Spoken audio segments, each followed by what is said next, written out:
So, well, welcome everybody who's coming in the background online to this panel. I'm Mark Vanderzijl. I work for Johns Hopkins Tech Ventures in the Fast Forward group, working with our startups and mentors and people from industry.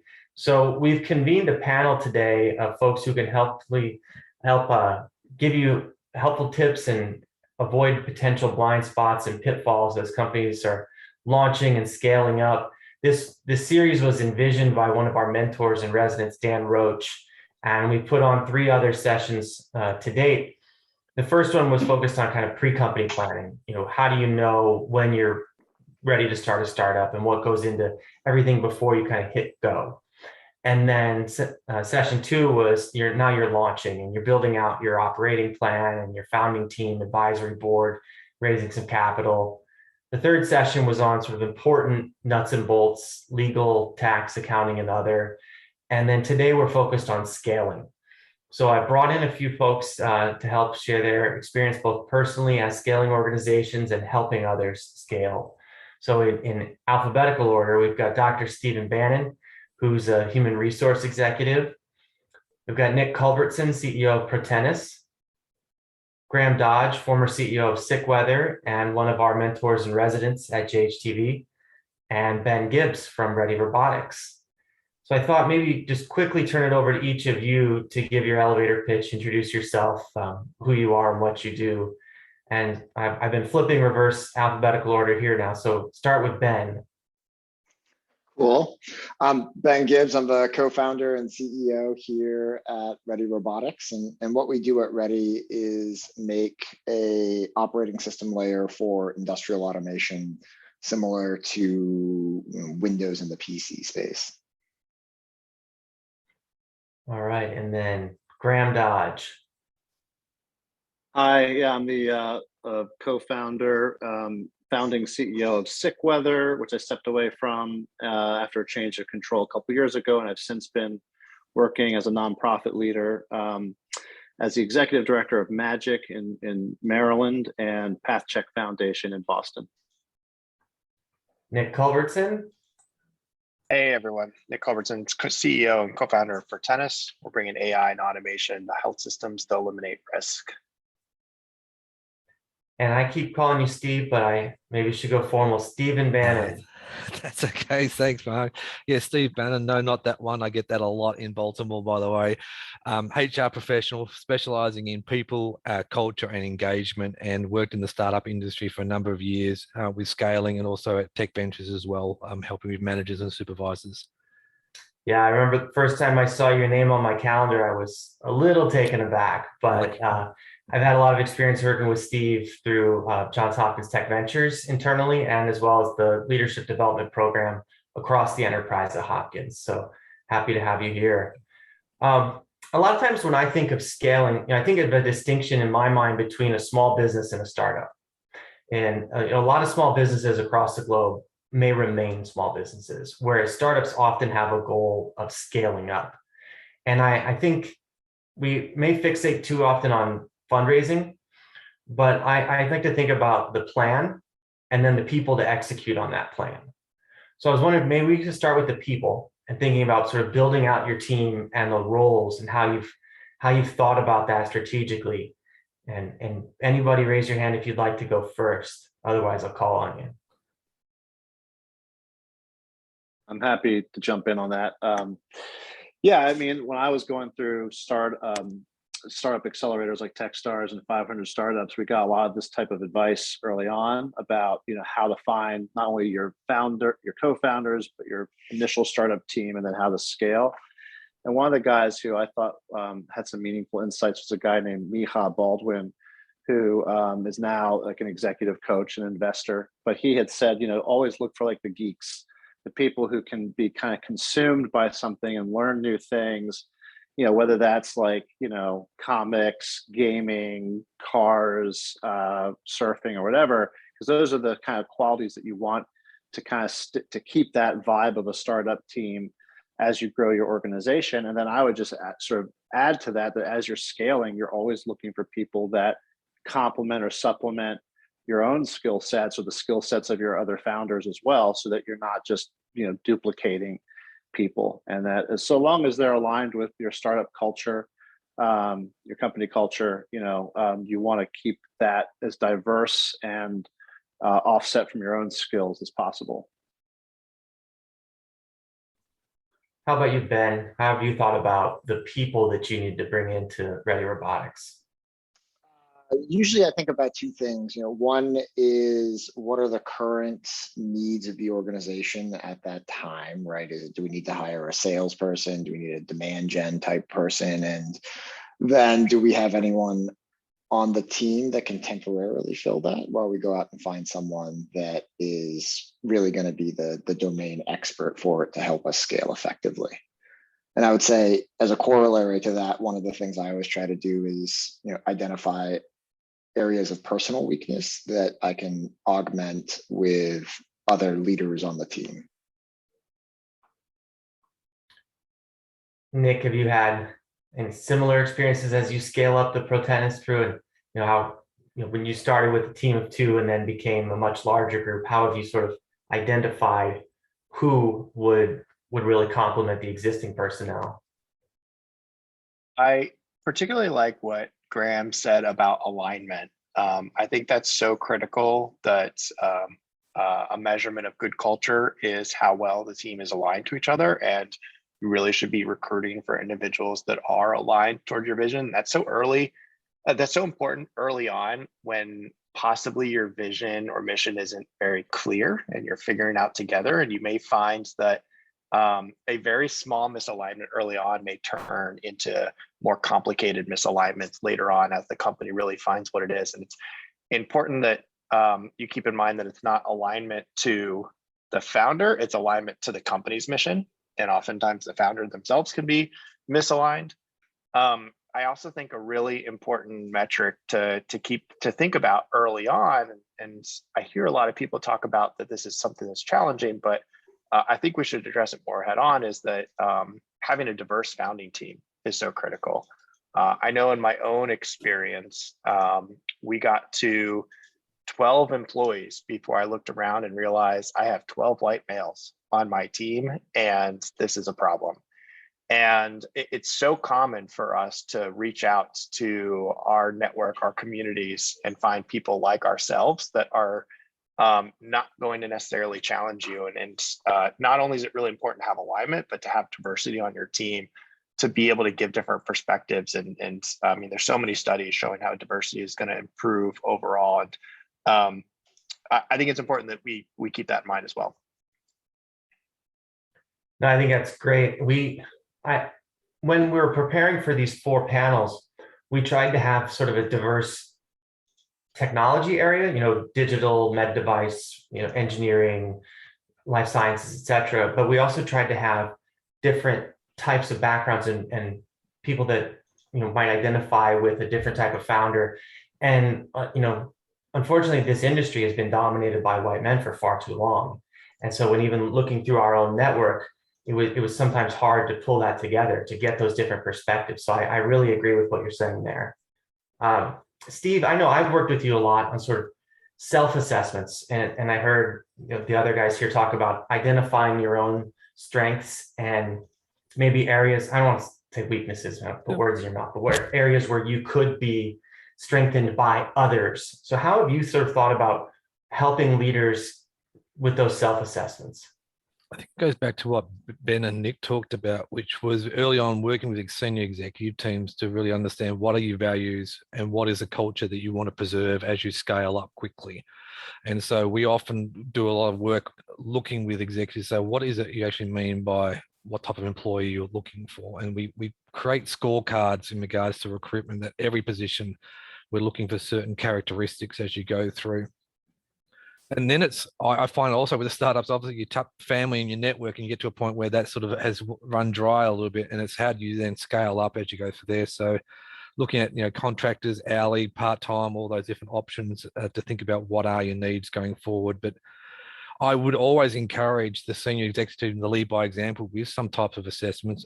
There's a lot out there. They're conversation starters about how do we take in information, how do we process that, how we like to make decisions, and it helps with team dynamics to really make sure that to Nick's point, that you've got that diversity of thought in regards to how people see the world, and it shows with innovation and creativity as you go forward. I recently listened to the book, How I Built This. There's an NPR podcast by Guy Raz, and he was talking about avoiding being the monarch CEO, right? Where you're trying to do it all and maybe potentially having the company too intrinsically tied to one of the founders. And that could potentially build the wrong culture, and it may not empower those who work for you to really do more with the organization. So I'm wondering if any of you have thought about that yourselves, about not only trying to avoid burnout, but empowering the people who work for you so that it's not all you all the time. Nick, how have you thought about that? I think I heard a really great solution to this problem, and I'm trying to remember the name of the book. I think it's like E-Myth, called E-Myth. They talk about when you start a company or a single founder, whether it's going to be a venture or a small business, to build out the org chart and think about every single position you're going to need for that company to be successful. And even when it's just you or you and your co-founders, to put your name in every position on that chart and realize that, when I'm working on this thing, I am working in the capacity of a chief people officer. When I am working on this thing, I am playing the role of the chief finance officer. And as you hire, you put people into those roles and say, is part of this role that I'm hiring you on as a co-founder, I'm asking you to work on people operations and finance, and you are owning these two things. And eventually we're going to hire someone that then fills these things. And I think that's important, one, to acknowledge how much is on your plate at any given time, how many hats you're wearing. So actually have it written down. And two, it helps build a roadmap to make sure that you're putting people into those positions and not keeping everything for yourself. And I think that's one of the hardest parts as companies scale, is people just assume in the early days, everyone does everything. And co-founders can struggle with this, where you all want to be involved with everything. And when it gets bigger, when it's small, that's easy. But the bigger you get, it's not possible. And you have to build that interdependency and trust that your teammates are making the right decision and own their domains effectively. And so just creating that clarity before you need it is I think, paramount. Ben, how have you addressed this so that you're not, the start and end of Ready Robotics? I'm nodding my head a lot there, because building out that prospective hiring chart is something that I love to do, right? Where it's all of the different roles that we want to fill, and then prioritizing them. And ultimately, what I look for in those type of leaders are ones that can take that cognitive load off of me, and I can ultimately build that trust and rapport so that they're making decisions that are best for the organization within a framework that we've mutually arrived at. Because ultimately, right, there's just too much to do in a startup for any one person, and you want to be able to bring on leaders and also individual contributors that feel empowered to execute on the vision and just run as fast as they can. You mentioned trust. Is it hard to let go, to not micromanage? One of the most important things I learned about, with management is recognizing that you might not do the task in the exact same way, and that's okay. And you can end up with just as good or a better result by letting those people go and do it their way. It can be tough in the beginning, not to micromanage, but the less you micromanage, I think the better things turn out. And Graham, we've talked about before, like, how do you prepare someone to be empowered? Well, I think you want to incorporate mentorship and professional development for people, so that you're not just delegating without that empowerment, because that's going to just crush people's souls, right? It's just constant delegation and pushing down, leveraging rates and stuff is a recipe for disaster and turnover. So you want to make people feel empowered by providing that professional development, whether that's through mentorship, I mean, there are leadership programs that people can, companies can afford for their staff. And it's funny, I just recently had a situation with one of the organizations I'm involved in where the person who I assume would be the leader to take my place should I step aside did not see it that way, because they didn't see themselves as the same personality type as me. And I was like, well, wait a second, there's not one personality type for a leader. And that made me realize this person needs more professional development to understand what kind of unique leader they will be, not that they have to be another version of me. So, and Steve, you obviously got experience in that space of coming into an organization and helping teach leadership and management. And I don't know if you want to weigh in on those two different philosophies, leadership or management, or how they're related, and how do you teach that skill set to someone who maybe hasn't done it before? I think a couple points Graham raised are really valid, which is often, even with the org chart, we put people's names in and assume they want the next level, and we don't check in sometimes, and we just make the assumptions that everyone is motivated to go to the next level. I think also it's what we talk about, just having regular check-ins. What we're finding through a lot now is in recruitment, people are asking early on in their careers, like, what's my next step? What's my professional development? Where do I see myself in 6 months or 9 months? So often sitting with people, just talking, as Graham mentioned, about where they are, what support they would need. And then delegation is a part of, like we call, stretch opportunities. So I'm not giving you extra work as a punishment. You've mentioned you've got an interest in this area. Here's some other work that we've got in mind. So people feel like you're aware of them. And yes, you've got the formal leadership development. We sort of use a 30, 20, 10. That's about 10% of your learning. Most of it, 70% is on the job. So I love the idea of, empowering people. Who else on the team could do this? That's a great question to think about. And it's a great culture when you can hire and develop within as you go forward. But for me, it's regular contact. We sort of say quarterly, just have a 15, 20-minute conversation, or have your supervisors talk about, where are you? What are you enjoying? Have you got some skills that we're not developing or utilizing within our system? Could be, or, if we invest a little bit, what would it look like and where would you like to go, especially with the talent at the moment, how scarce some of it is in certain areas.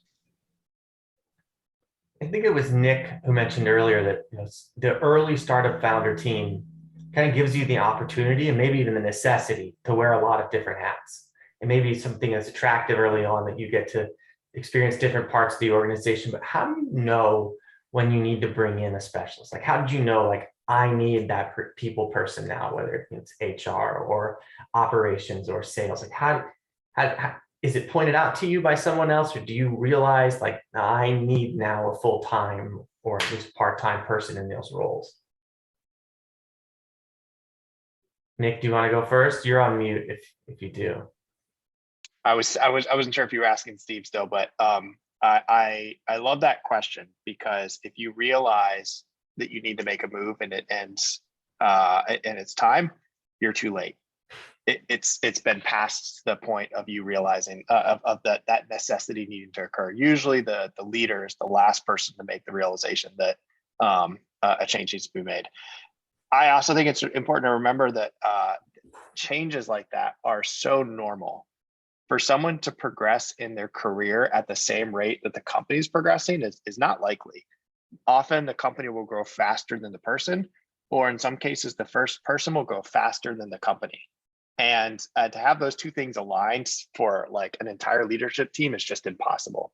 And I think everyone in the leadership team needs to be comfortable that that's just a reality. And I've seen this at our company play out very well, and I've seen it play out very poorly, where we either wait too long and it becomes clear to everyone and it becomes a problem. And when you make the change, it's like, it's like turning off an loud ambient sound that you didn't even realize was there. It's like, oh my gosh, this is like actually so much more clear that we made this change and we should have done a long time ago. We've just been listening to it. I've also seen it where it's played out so well, where we have a conversation with the leader and we just have a very transparent, discussion around, this is what the company needs now. This is what it needed when you started. This is what you need to do next. This is what you need to work on, and we don't have that here for you. Let's now have a discussion about a transition and like be a reference and help you empower. It's like, it's not about failure. It's actually about just what the needs of the company are. And I think that actually can work to the benefit of the employee if you have a good, honest conversation about it, rather than just treating it as like, oh, you are not living up to your role anymore.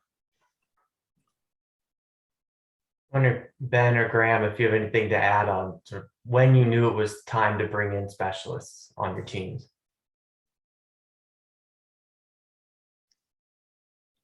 Well, I mean, I think when you start hitting growth scale and you're seeing, you know, the limitations of certain team members from that original founding team or startup team that, you know, just don't have those skills, you know, to Nick's point about the company at that point is growing, sort of developing faster than the skills of some of the founding team members. And that's when, you know, my experience, we then went outside and hired an expert.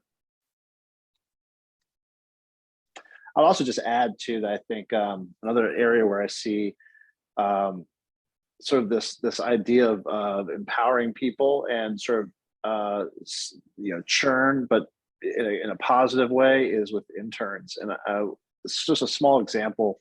You know, some of my best experiences have been working with interns who then go off and get better jobs elsewhere. And I'm like, I take some pride in that, because I knew that there was something about the experience with my company, you know, doing the work that we were doing that put them out there on the sort of the cutting edge, that then gave them the skills that they needed to move on. And that was another way that I kind of saw those internships and professional development at that level. There's a really good book on this topic too, called The Alliance by Reid Hoffman. And it talks about 3 types of employees that you can hire, like transitional, translational, or more permanent. I'm getting the titles wrong, but the idea is actually hiring deliberately with the intent that your role, your capacity will probably be, you will outgrow this role in a year or 2, or the opposite, that like this is designed to like potentially outgrow you, and you're going to help it's like establish this. And it's about being upfront during the interview process. One of the great points that it makes is that interviews in our society are designed to encourage lying on both sides. Companies want to lie about how great the position is and how great the opportunity is, and the employee wants to lie about you know, their experience and how well a fit they are. You are not rewarded by coming in to say like, oh, I've never done that before. I don't have that capacity. And so I think just being like aware of that like both the employer and the employee is being set up for failure in a traditional interview process. I don't think there's any way we can change it, honestly, but I do think being aware of it, at least like bring some acknowledgement and encourages maybe a more open conversation with the candidates that you think are the best fit, and setting those expectations very early on in the relationship. That's interesting. Steve, have you ever thought about that when you work with organizations, like writing a job description or setting, you know, formal goals for reviews, that realistic expectation? It is, and often you'll find on job descriptions we put nearly everything in the kitchen sink and expect everyone to have experience across it. And I think a lot of companies are now looking at really scaling back and saying, really, truly, what do we need to make this person successful? Is it experience? Is it qualifications? And so back to Nick's point about diversity, a lot of companies are looking at, why do we need a certain level of qualification for this role? Well, historically, we've had that. Do we need it going forward? So I think really, as you advertise, being clear about what are the essential components of the role, and what are what we call maybe desirable as you go through. But most of the job descriptions now are probably 2-3 pages as you look through them, and expecting everything and having experience. So it's really important to sometimes review. And I always often say, work smartly. So, you know, get the person was in the role last year to look at the job description and adjust and say, okay, is that really what I did? And get them engaged in saying, okay, was that the description? Was that accurate? Where wasn't it accurate? Or even after 6 months, once you've onboarded people, get them look at the job description and say, okay, where are you spending most of your time? Is that where you're meant to be spending most of your time? And having those open conversations, I think that's really great ways of demonstrating trust when you say, okay, this is what you're hired for, where you're spending most of your time. And to Nick's point, feeling open saying, actually, no, I'm not spending much time on that at all. I'm doing it more on this. Or to Graham's point, where they are and have they reached the level yet? So some ideas there as well. That might be as good a segue as we're going to get to moving on to operating plans. Like we're thinking about goal setting and milestone management. How have you, let's start with Graham, maybe thought about milestones management and having those sort of near-term deliverables that you can focus people on? Yeah, so I usually look, what's attainable in the next 6 months, what's attainable in the next 12 months, and much further than that, and it becomes sort of crystal ball, soothsaying. I think that's what's actionable, and kind of knowing the difference between what's sort of immediately actionable, what you can put, what you can attain, and versus what are sort of the long-term goals that are sort of your North Star as an organization. But when it comes to those short-term, near-term goals, then, you as the founder, presumably that's who we're talking to here, is a person who's going to then communicate these goals to your board, to your investors with like quarterly updates. I think that's really important part, as painful as it may be for certain founders, but that's what's going to keep you accountable. And if you've got the right board and the right investors or mentors, they're going to be able to help you reach those goals, hopefully. Ben, how have you thought about goal setting and milestones in terms of your operating plans? So we typically think about it in terms of 3 months, 6 months, and 12 months, especially with the speed at which the manufacturing industry moves, it's just not quick, right? So we want to make sure that we have an operating window where we're looking out about a year, but also setting those near-term goals for the next quarter that are tied to specific KPIs that then flow up to the overall sort of master goal there that you're trying to execute on, I think is very critical for just benchmarking how various groups within the company are performing. Nick, I think it was Graham talked about updates to the board. Does that play into your goal setting and your milestones, or is it the other way around where you're telling them, here's what we plan to work on, and like, does one influence the other? Or how do you think of that in terms of milestones? And again, you're on mute. I'm worried my dog is going to bark. That's right. Mine just did. I'm thinking about two things. From a fundamental level, the board's job is to hire and fire the CEO or approve the annual budget. I say that because it's a pretty minimal role when it comes to actually get into details of the long-term planning of the company. That being said, it is super important that you keep the board apprised to what the long-term company strategy is and how progress is making towards those goals, because you obviously report to the board and it's important that they're informed. But I think more importantly is what you're saying to the team is consistent with what you're saying to the board. I think we get into this mindset of you go into board readings and you say one thing to appease them and you talk to your teams and you say it in a completely different context, and you may not even realize how they are slightly out of sync or from a different perspective, or interpreted in very different ways. Board members parachute into a company 4 times a year, see a snapshot, and then leave, where employees are living it day to day. And so it's a very different context, basically sitting at opposite ends of the table, looking at the same thing from opposite ends. I think the important thing here is I was nodding when Graham was talking about your short-term vision and your long-term North Star, because oftentimes those are two concepts that are really easy. It's easy to talk about your vision, your North Star, like where you're going as a company. It's really easy to talk about what we're going to deliver this quarter and where we're going in the next few. And Ben was talking about this a little bit too, that like it's harder and harder the further out you go, and that's where it gets really tricky. And I always think about Michelangelo's painting on the Sistine Chapel of God and Adam coming together in touch. And you want that like North Star plan to be able to get as close as possible to your short-term limits. And so those two plans can like come together and like hopefully touch, but it's really, really, really hard to do that. It's really hard to show how like what we're working on right now is going to lead to the project next month, to next quarter, to next year, to the next 5 years, and we're going to hit our goal and have a successful exit. That is so hard to do, and it's really easy to get to make a founder like myself very comfortable asking very specific questions about that middle space. I think the best thing you can do to address this and keep the board well apprised is think about what your strategic cadence is. How frequently are we updating our strategies and our performance against those strategies? Is our company cadence weekly? Is it bi-weekly? Is it monthly? Is it quarterly? It really depends on the context of your business and understand your business. Ben mentioned this, the manufacturing takes time to build out those processes and think about the waterfall effects that run through your business.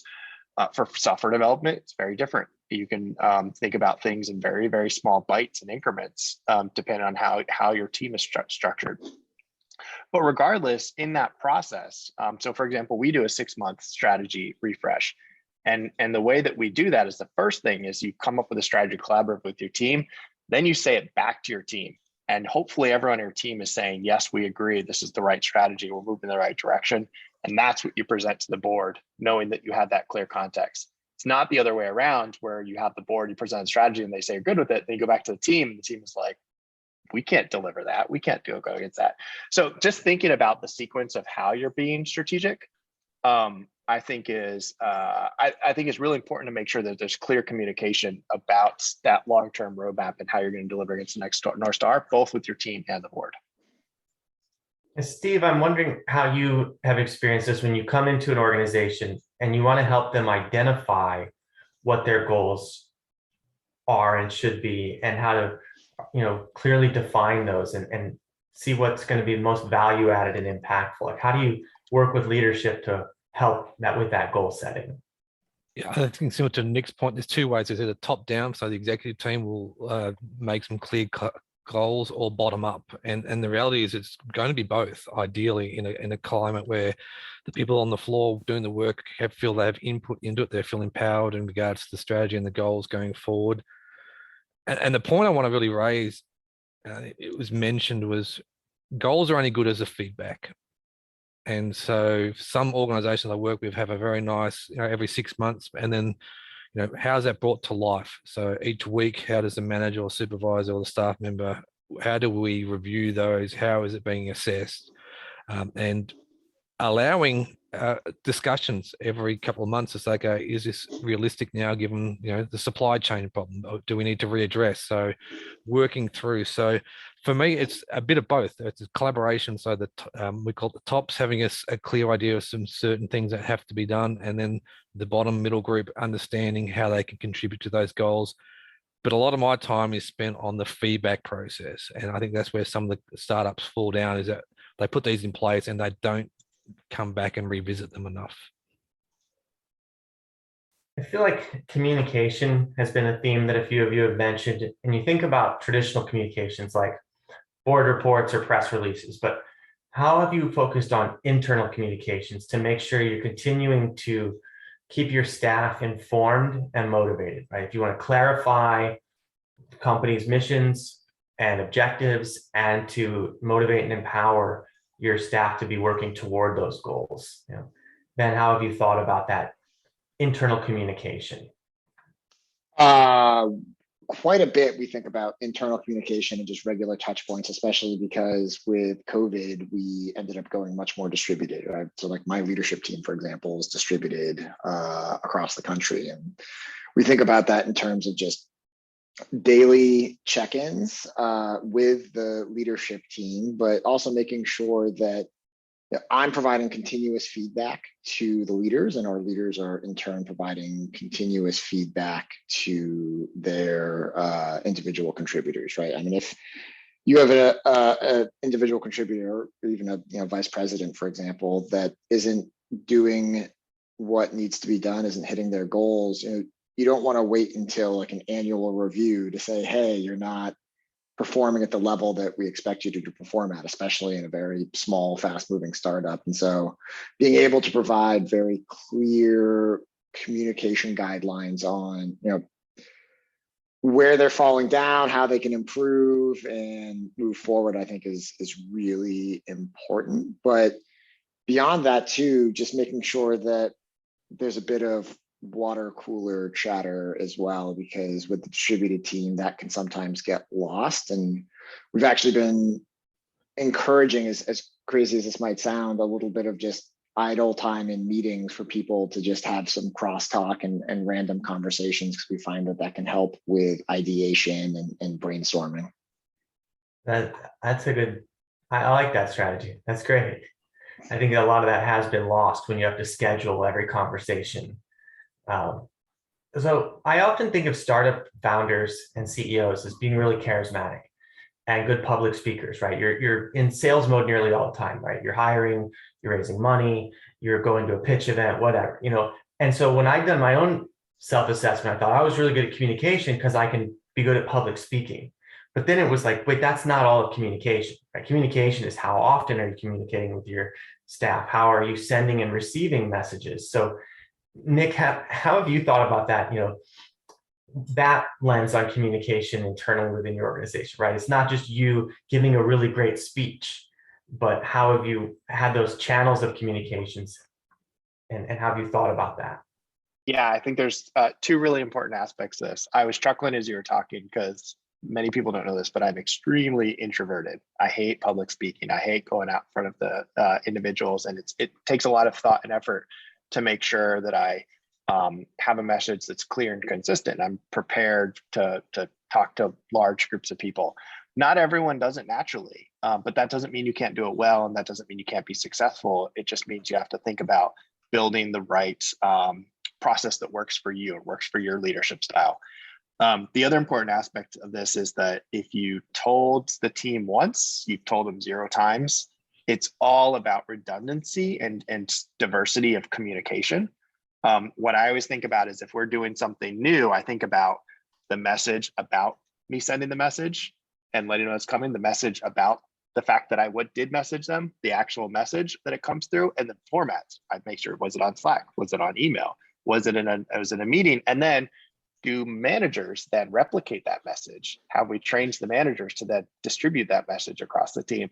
This sounds ridiculous, but the bigger the company gets, you need to have clear process for this, because you can just get into situations where you ask someone like, hey, are you ready for our big strategy meeting on Friday that's affecting the whole company? It's like, what meeting? I didn't know about that. I wasn't invited.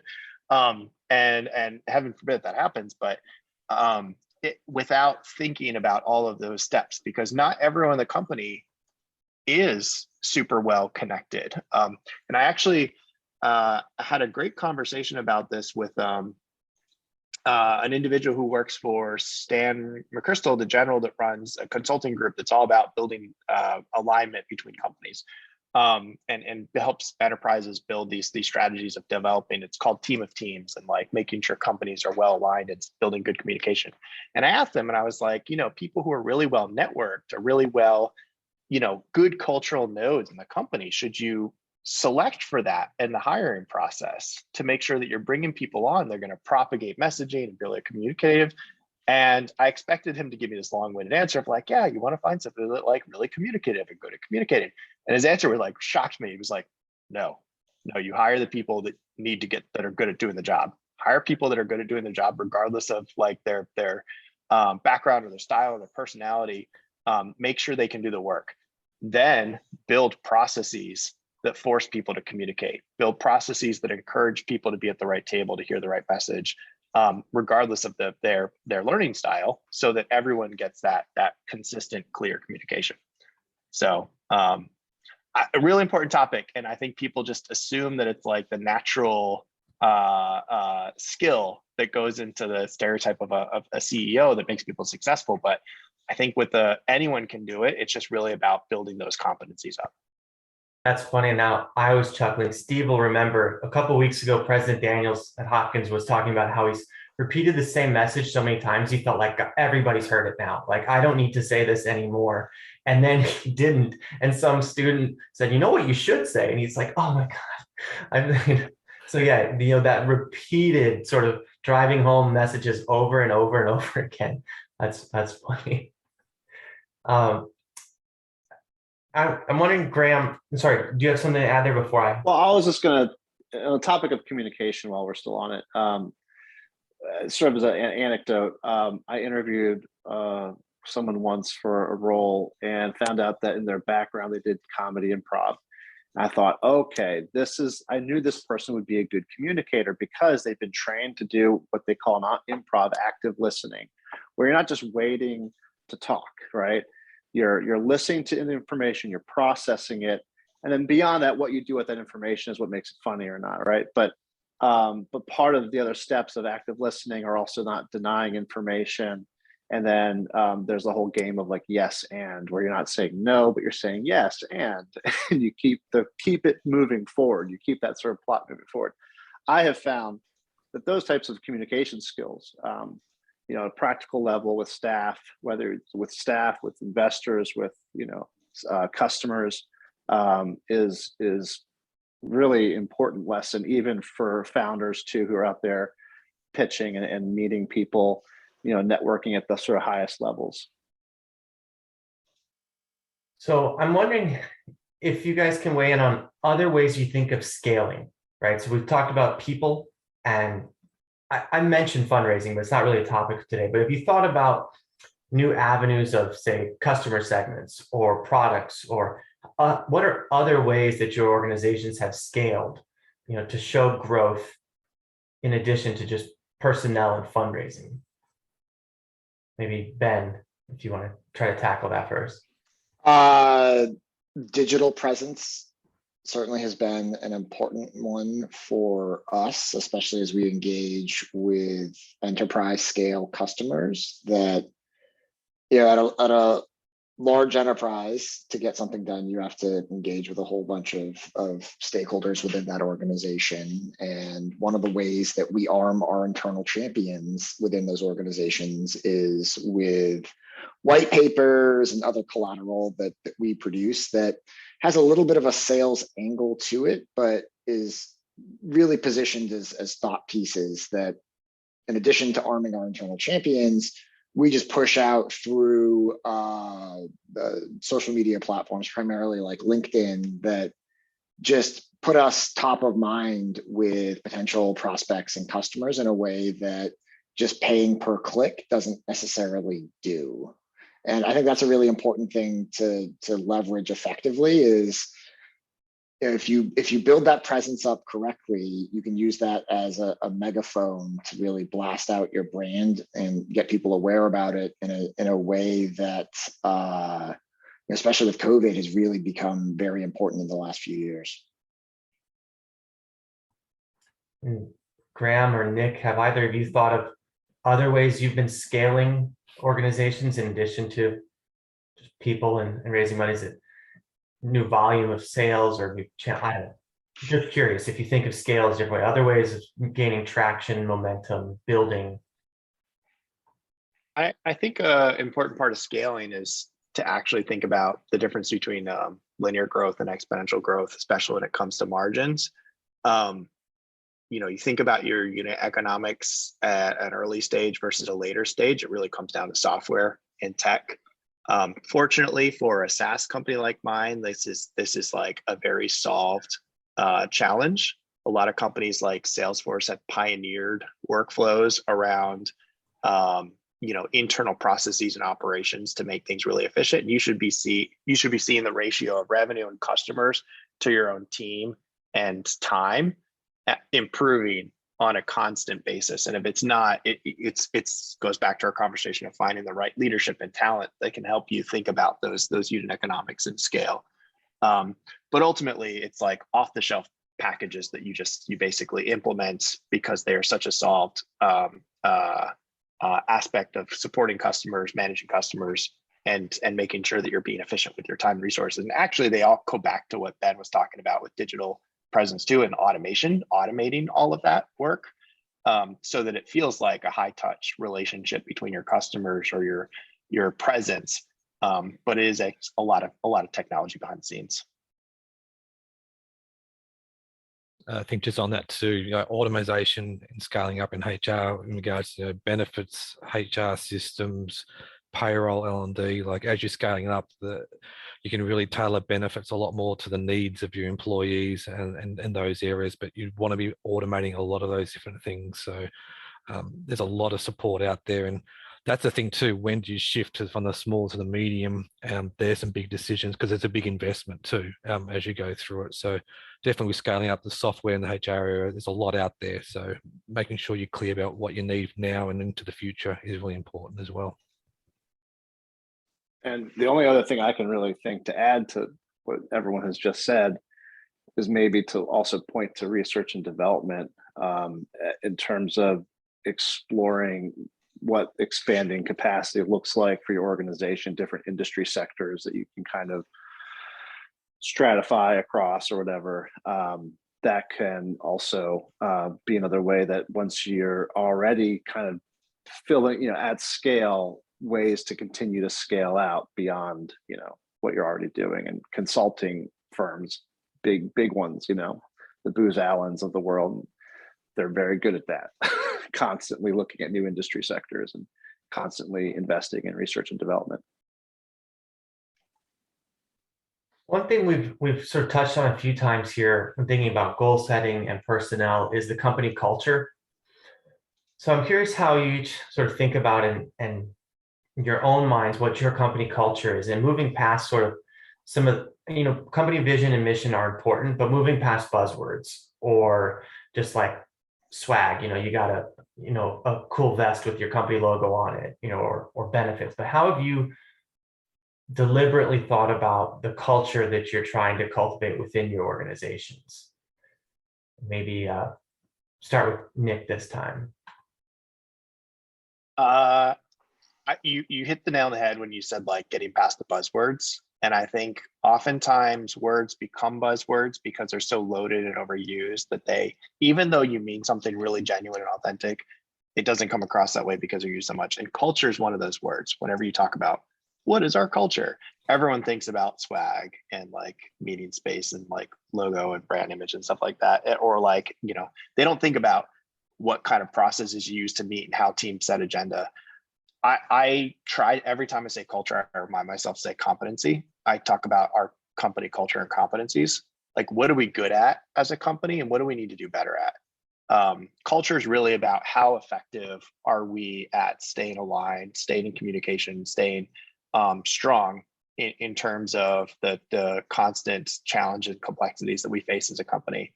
And so it's also easy that way to turn culture into a conversation about how we can improve, because there's always room for improvement when it comes to competency. And so, for example, when we do our surveys across the company to figure out like what are we good at, what are we not good at, we got one mark where it was like we started going down on like the team's confidence on like how well they thought leadership was staying in alignment. And then it was like, okay, well, this is a great area that we can work on. Let's talk about the competencies that we have across the company to make sure that we're building this alignment and making sure that everyone is, staying consistent and same messaging. So I think it's the point is to talk about how you're using culture to deliver results as opposed to just your culture in isolation in a box. I often talk to people operations and HR managers.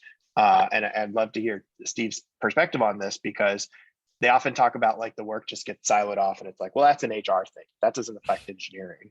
And it's like, oh my gosh, like engineering is a people thing. That is like 80% of our cost and expense is labor, is people. And that should be completely included in people operations and involved in this process. So anyway, I'll stop there. Steve, if I want to kick it over to you. Yeah, no, thanks. I mean, I love to talk about because it has a big, I say culture eats strategy for breakfast, and it's true. And it's not just happy hours and swag. And I like the word competency, but it's really that as we go through, I always look at task and social, like cohesion, like what are we here for? How are we getting enjoyment, getting the job done? Are we winning if that's the case? And social, are we getting on? And we don't have to be liking each other, but we have to respect each other and go through those different aspects. So for me, it's looking at how do you put strategies in place for that. So Nick talked about surveys. I always encourage this, even things like monkey survey, an anonymous every month or every 3 months, just some key questions about what the culture looks like. Everything also from founders coming down, so once a quarter for an onboarding, all new employees welcome, and share stories of the past and history and tradition about how we started. So, and learning about their employees a little bit. As you scale up, a lot of the founders say, you know, Steve, I used to know everything about them and their family and their friends. Now we're 80 or 100. I don't know like who they are these days.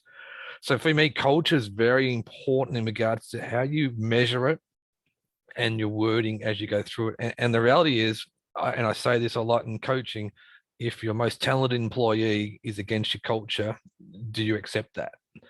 Or what do you do? So if your most talented employee is not living up to the culture or the values, what are you going to do about it as a founder or senior leader? And that sets the tone about what will you put up with is what you accept. And that's a real challenge for a lot of startups about, you know, talented people who may not have great people skills and what that does to your culture and how do you balance that and what precedent you set as you go forward. And I would just point to all the different shows about Theranos and WeWork and Uber and draw the common theme of culture being part of that collapse. That it was, you know, the culture was emphasized by perks, by artifice, by branding, by all that kind of stuff. And at the end of the day, it was because the founders didn't really have their values aligned with how they were running the companies. That was their undoing, at least partial undoing for some of them. So yeah, couldn't be emphasized enough as far as I'm concerned.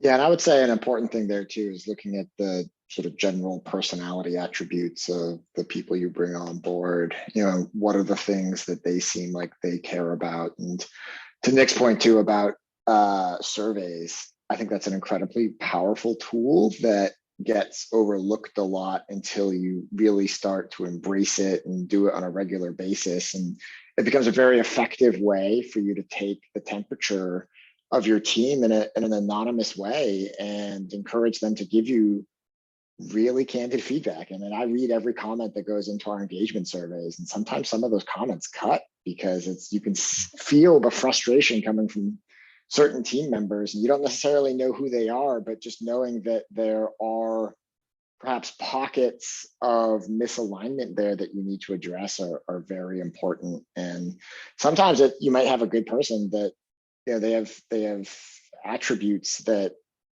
aren't great for your culture fit, right? Like they might complain constantly, even though they do good work, they're constantly dragging other people down with complaining or a certain level of operational sloppiness that makes it hard for them to mesh well with other team members. And paying attention to that type of stuff is really important. And I think sometimes you're forced to make hard decisions where you do have to give up somebody that is doing the job well if they aren't a great culture fit for the rest of the organization. That's, I guess, a pretty good segue to something else I wanted to talk about. You know, when we think about culture, goal setting, milestone management, personnel, how have you managed documentation and formal processes for promotion? And this amazing euphemism I just heard, involuntary transitions. A nice way of saying I like that. Offloading someone off your team, right? So that you know why someone was promoted and why someone was let go. Like how both defining that, but also sort of documenting it. So as a company, you know, you're doing it in a thoughtful way, and it's transparent to an extent. I want to make sure I understand, Mark. Are you talking about the transparency and communication of why a decision was made across the company? Or are you talking about the documentation for legal? Maybe more the like, so let's say, you know, you're meeting with somebody and you're saying, this is your 6 month, 12 month goals. And because you've been so amazing over the last 2 years, we think you're right for this position. Or on the other side, where there's somebody who's not a good fit or not a great performer, and you're having to make that tough decision to let them go. How are you handling that process of promotion and firing? I think I might understand, but okay. I just let me know. Let me know. I just hope there is a process, is what I'm saying, right? There ought to be a process. Of course, there should be a process. Of course, there should be documentation. Of course, there should be considerations with everything legal, ethical on that side. But I think the important thing in the context that you're saying is, And what I'm hearing is you're in a situation where the person's role as it currently exists does not make sense for the company anymore, but that person could be leveraged in other aspects of the company. And I think it just needs to be an honest conversation. And we've been in a situation where maybe I can think of an example where we had a sales lead, a senior seller who's doing well. That basically he basically said, like, I don't plan on being a seller forever. I don't plan on staying in this role. And so we knew that transition was going to occur anyway. And so we gave an option to say, like, hey, we actually think there's this other role in the company that you might be really good at, that you might be considered for. But the key is that we didn't say, like, do this or you're gone. It was a conversation about, here's an option here's what the company needs, and here's what we don't need. Here's what we think you're good at, and here's what we don't think you're good at. And making sure that the employee feels like there's some autonomy and choice in the matter. Obviously, like, people can't just do whatever they want in the company, whatever they like. But I think if you're just creating that relationship between the employer and the employee about an honest conversation of what the needs of the company are and what the needs of the employer are to be successful, and looking at from both ends, our team, I know, really appreciates that when we're just completely blunt to them and say, this is what the company needs and this is what you need. And we understand you've told us this is what you want in the future. What may be best for you in your future may not be at Protenus. It may be somewhere else. And just being really, really honest about it.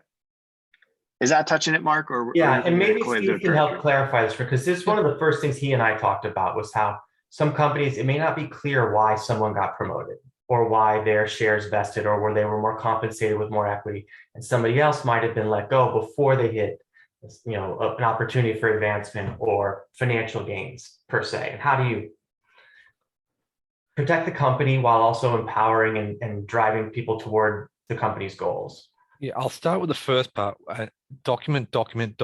And so there's some wonderful tools out there now where managers can document verbal conversations in the HR system. So it's private, and they can just go in, type in conversation, what date, what was said. Not surprisingly, often when people do get let go, we hear stories about other managers or other staff coming out and saying, oh yeah, that occurred and this occurred as well. And all of a sudden you get a bigger picture about what the problem was. And so with some of the new HR systems where managers can go in and add comments, you can see different things that are occurring. So always document, even the written comment, even the verbal conversations. Might seem small, but it does help with a pattern. To Nick's point, I say there's three things. Like, if you write performance issue, what training or support do they need to give them a chance to be successful? So it's not a one strike, you're out. It's okay, what can we do to improve and give them the best chance of staying on? That's great for your culture because it's not one mistake and we don't tolerate mistakes, you're out. How do we help you? Then it goes to second, well, if they're not responding to that the way we need, can we use them in other parts of the business? And if that's not the case, then how do we then transition after giving all those different types of feedback? And the succession planning is the same, which is very much it's a model that we've used at Hopkins, which is when you give feedback, it's not great job, good. It's what's the situation, what was the behavior they did, and the impact on you. And it's a great way of saying to people, you're being promoted for these reasons. As Graham mentioned, there could be mentoring or support, putting people in those roles earlier to give them the best chance of demonstrating their skills as you go forward. But for me, on the legal side, for transition with performance issues, and I find this the case where new supervisors or engineers who are now looking after people, they're not aware of what they need to write down or how to write it down. So just a little bit of support early on in their transition into a supervisor role is so critical, because it can help you with some serious performance issues and give you a bit more time to work through those things. So much like our previous sessions, it seems we have a lot more to talk about than we can squeeze into 60 minutes. And I want to be respectful of everybody's time, the panelists, the attendees. So I really want to thank everybody here today, Steve, Graham, Ben, Nick, and everyone who's attended. Really appreciate you sharing sort of candid experiences and tips to help others. Just a reminder, these sessions, several of them have been recorded. They're on our website, and the forum has been well received. So we're likely going to continue this throughout the year on other topics and bring in different sort of subject matter experts and startup founders who've done this before. So keep an eye out for those. But thank you guys so much for your time today. Really appreciate it. And hope we see each other in 3 dimensions soon. Thanks, Mark. Take care, everyone. Thanks, everyone. Thanks, Mark. Thank you. Thanks, guys. Take care, everybody.